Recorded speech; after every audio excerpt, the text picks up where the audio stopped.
राजनीति गलियारों में और सत्ता पक्ष के कान बहरे होते हैं। आंदोलन में जब भीड़ जुटेगी तो नारा जरूर आएगा।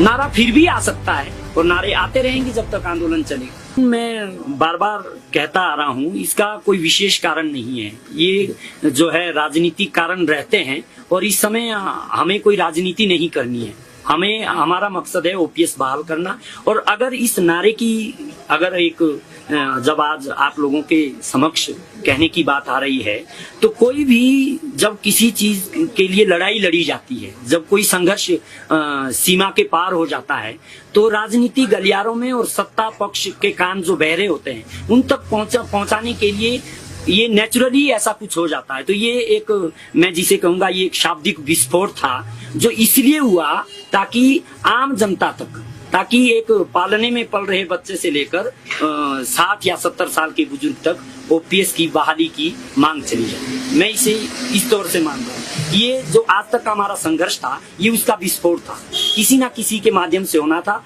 और अगर ईश्वर ने मुझे चुना तो मैं इस बात के लिए धन्यवादी हूँ।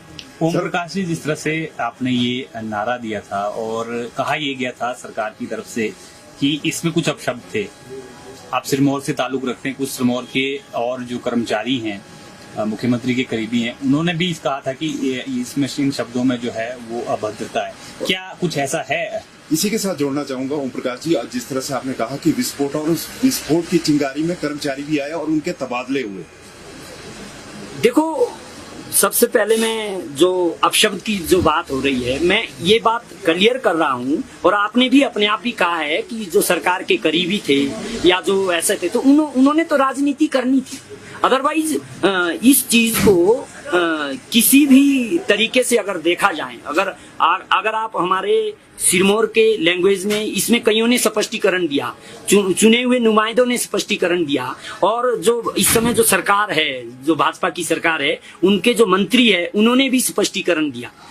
और विश्वविद्यालय के कुछ जो भाषा के जो विश्वविद्यालय में हमारे जो स्टूडेंट है, जो स्कॉलर हैं, जो भाषा के विषय में ही अपनी रिसर्च कर रहे हैं, उन्होंने भी इसमें काफी मंथन किया। तो इसमें ऐसा कुछ नहीं था और ना इसमें ऐसा कुछ है। और अब तो आपका प्रश्न इसलिए भी ये फीका पड़ जाता है कि अब तो मुख्यमंत्री जी खुद भी इस चीज को मान रहे हैं कि इसमें ऐसी कोई अभद्रता नहीं थी।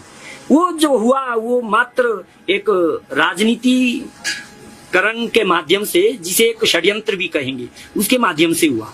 प्रताड़ना आप लोगों को झेलनी पड़ी? हमें प्रताड़ना ना याद है और ना हमारी प्रताड़ना हुई अगर हमारी ओपीएस बहाल होती है। क्योंकि क्रांति जब होती है, आंदोलन जब होता है, उसमें ऐसे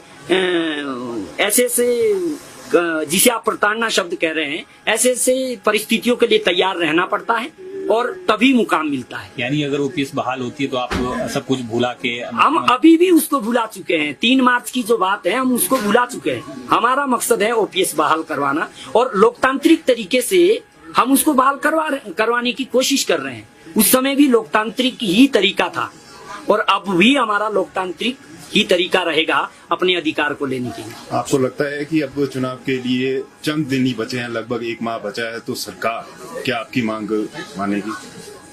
बिल्कुल, हमें देखो, विश्वास पे दुनिया टिकी हुई है और हमें विश्वास है कि सरकार को हमारी ये मांग माननी पड़ेगी और मानेगी। और अगर नहीं होता है, फिर अगर ऐसा नहीं होता है तो फिर भविष्य का तो किसी ने देखा नहीं है। कोई और नारा भी आएगा? भविष्य का किसी ने देखा नहीं है। देखो, नारे, अगर आंदोलन तेज होता है, आंदोलन की जान होती है नारे।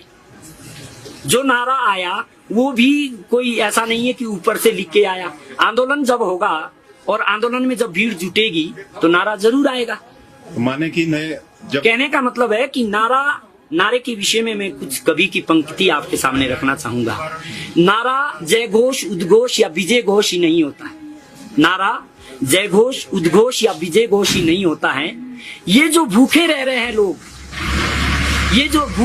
हैं लोग ओपीएस के लिए, ये भी सरकार की बेरुखी के खिलाफ एक नारा है। तो नारा फिर भी आ सकता है और नारे आते रहेंगे जब तक आंदोलन चलेगा।